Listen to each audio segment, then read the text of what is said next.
से medical term में हम इसको गैस्ट्राइटिस कहते हैं। लेकिन आज भाग दौड़ की जिंदगी में हम पैक्ड फूड ले लेते हैं, हम कोल्ड ड्रिंक ले लेते हैं। ये सब भोज्य पदार्थ हमारे एलिमेंट्री कैनाल में जाकर के विभिन्न प्रकार के रोगों को जन्म देते हैं। जब हमारे एलिमेंट्री कैनाल में जल्दी जल्दी भोजन पहुंचता है या ऐसा भोजन पहुंचता है जो ठंडा होता है, देर में पचने लायक होता है, या इस तरह का होता है, एक्सपायरी डेट का भोजन होता है जो हम नहीं समझ पाते, हम उसको ले लेते, ये तमाम ऐसे कारण बन जाते हैं जिससे प्रॉब्लम आ जाता है और हमारे पेट में गैस बनने लगती है। लेकिन दिन भर चाय पीने की आदत को भी आपको छोड़ना होगा अगर गैस की प्रॉब्लम से आपको बचना है तो। नमस्कार, D5 चैनल हिंदी देख रहे दर्शकों का मैं वंदना स्वागत करती हूं। आज एक बार फिर हम जुड़े हुए हैं इलेक्ट्रो होम्योपैथिक के वरिष्ठ चिकित्सक डॉक्टर अनिल श्रीवास्तव से। डॉक्टर श्रीवास्तव, आपका बहुत बहुत स्वागत है हमारे इस प्रोग्राम में। मैं आपके माध्यम से सब पूरे देशवासियों का स्वागत करता हूं और मैं आभार व्यक्त करता हूं आपके इस चैनल का जो बार बार दर्शकों के बीच मुझे लाता है। मैं दर्शकों से भी अनुरोध करूंगा कि आप इस चैनल को सब्सक्राइब कर लें और अपने कमेंट्स भी लिखा करें और उस कमेंट्स के जवाब भी आप पढ़ा करें। डॉक्टर श्रीवास्तव, आजकल लोग गैस की समस्या से बहुत ज़्यादा परेशान हैं, उनको पेट में गैस बहुत ज़्यादा बनती है। तो पहले तो ये बताइए कि ये समस्या होती क्यों है, इसके होने के क्या कारण होते हैं? जी वंदना जी, बहुत अच्छा सवाल आपने किया। इसे हम मेडिकल टर्म में गैस्ट्राइटिस का नाम देते हैं, या ये कह लें कि उदर में शूल होना, या गैस की जिसको अफरा भी कह सकते हैं, पेट फूलना, ये तमाम उसके नाम हैं। लेकिन आमतौर से मेडिकल टर्म में हम इसको गैस्ट्राइटिस कहते हैं। और ये ईपीगैस्ट्रियम पार्ट जो हमारे होता है, पेट हमारा 4 पार्टों में बटा होता है, तो ईपीगैस्ट्रियम पार्ट में इसकी पीड़ा, हल्का सा मीठा मीठा दर्द, ये उभरना शुरू होता है।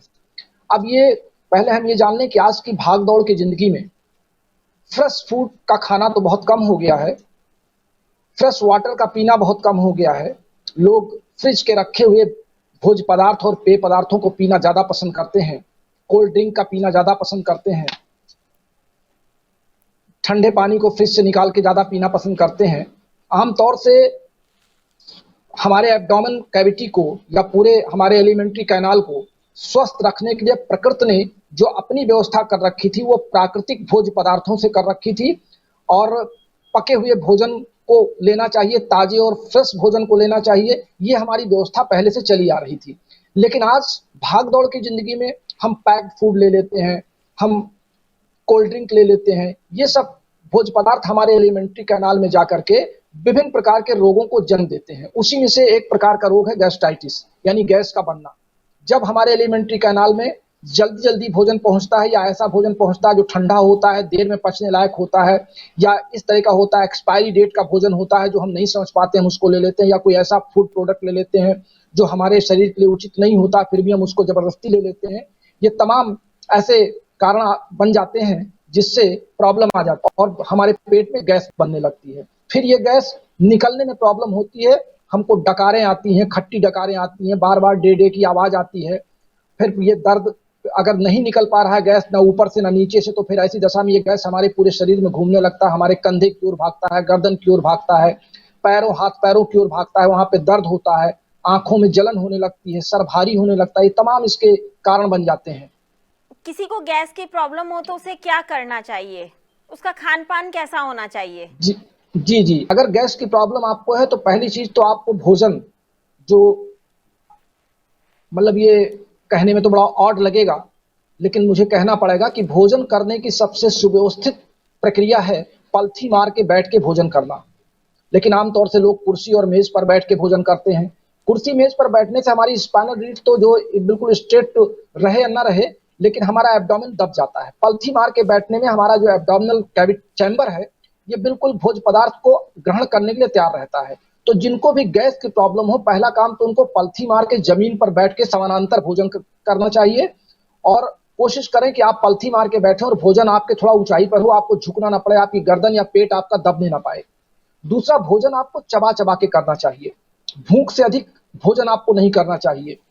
अत्यधिक भागदौड़ या चिंता करना, क्रोध करना, भोजन करने के पहले आप क्रोध में रहे हों, चिंता में रहे हों, या किसी से आप उलझे हुए हों, बहुत ज्यादा आप उत्तेजना में हों, ये सब काम आप अवॉइड करें तो गैस की प्रॉब्लम से आप बच सकते हैं। अब लोग कहते हैं कि चिंता का या उत्तेजना का गैस से क्या संबंध है?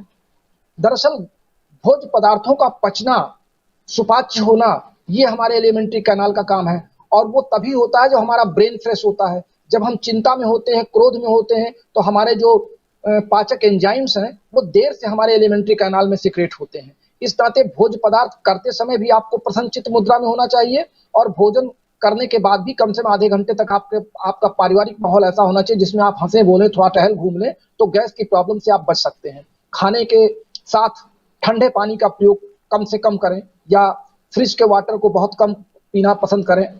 अब आरओ के बारे में तो मैं ज़्यादा कमेंट नहीं करूंगा, लेकिन मैं ये सिर्फ इतने कहूंगा कि आरओ के वाटर से भी आपको बचना चाहिए। आरओ वाटर को भी यूज नहीं करना चाहिए, क्योंकि आरओ वाटर में वो मिनरल्स नहीं होते हैं जो हमारे पाचक तंत्र के लिए जरूरी हैं। हमको विभिन्न नलों का बदल बदल के पानी पीना चाहिए। जो आपके समरसेबुल आते हैं, अगर वो आपके घर में है तो बहुत अच्छा है। कोशिश करना चाहिए कि एक नल का पानी बहुत दिन तक ना पी करके पीने भर को पानी आप 1 बाल्टी 1.5 बाल्टी किसी अन्य नल से भी 1-2 महीने में चेंज कर सकते हैं।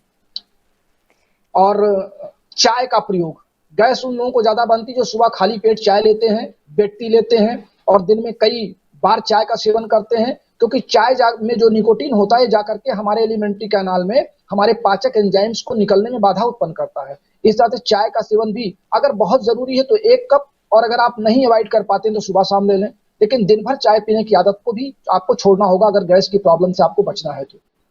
जब किसी को गैस की प्रॉब्लम हो जाती है तो क्या उसका इलाज इलेक्ट्रो होम्योपैथिक में है? बहुत जबरदस्त इलाज हमारे इलेक्ट्रो होम्योपैथी में, बहुत सरल और बहुत तात्कालिक रिलीफ देने वाला इलाज है। हमारे एक मेडिसिन आती है C16, जिसको हम C16 कहते हैं। इसमें हम मिलाते हैं S1, A3 और C15, यानी 3 दवाओं का मिश्रण होता है, कॉम्बिनेशन होता है, जिसका हम नाम देते हैं C16। हम गैस के रोगी को C16 कंपलसरी देते हैं। उसके पेट में कॉन्स्टिपेशन ना बने, इस नाते हम S10 और L3 का प्रयोग करते हैं। तो जैसे हम ये तीनों दवाएं देते हैं, यानी L3, S10 और C16, तो रोगी का कॉन्स्टिपेशन भी नहीं होता है, उसका भोजन भी सही निष्कासित होता है और गैस की प्रॉब्लम से भी उसको बचाते हैं। भोजन के पहले हम उसको S1 की देते हैं, S1 की 10 ड्रॉप बिफोर मील, और L3, S10 आफ्टर मील हम देते हैं। ये 3 तरीके हम अपनाते हैं तो गैस का रोगी 1-2 सप्ताह में सामान्य रूप से अपने भोज्य पदार्थों को ग्रहण करता है, उसका निष्कासन भी सही होता है और उसको भोजन पचता भी है। आमतौर से सुबह शाम थोड़ा सा भोजन के बाद घूमने का एडवाइस भी हम लोग करते हैं। पानी थोड़ा सा ताजा और फ्रेश पीने का एडवाइस करते हैं, और ताजे भोज्य पदार्थ और ताजे फल खाने की ही सलाह देते हैं। रखे हुए कटे हुए फल भी गैस की प्रॉब्लम बनाते हैं। साथ ही कटे हुए फल जो देर से रखे हों, चाहे वो फ्रिज में रखे हों चाहे बाहर रखे हों, उसको हम खाने के लिए मना करते हैं। खट्टे पदार्थ भी खाने के लिए मना करते हैं। अधिक मिर्च मसाला, तले भुनी चीजों को खाने को भी अवॉइड करना चाहिए। ये तमाम ऐसे कारण हैं जिनसे हम अपने आप को गैस से बचा सकते हैं। डॉक्टर श्रीवास्तव, आपने बहुत ही महत्वपूर्ण जानकारी हमारे साथ शेयर करी। आपका बहुत बहुत धन्यवाद। आपका धन्यवाद। के माध्यम से मैं आप सबका बहुत बहुत आभार व्यक्त करता हूँ। और चलते चलाते मैं अपना फोन कॉल नंबर आपको बता दूं, 9793252355। आप इस पे 24 घंटे हमसे बात कर सकते हैं, अपने सवालों के जवाब सवाल हमसे कर सकते हैं। आप सबका बहुत बहुत धन्यवाद। आप YouTube कमेंट बॉक्स में भी अपने सवाल लिख सकते हैं, वहां पे डॉक्टर श्रीवास्तव आपके सवालों का जवाब जरूर देंगे। साथ ही D5 चैनल हिंदी को भी सब्सक्राइब करना ना भूलें।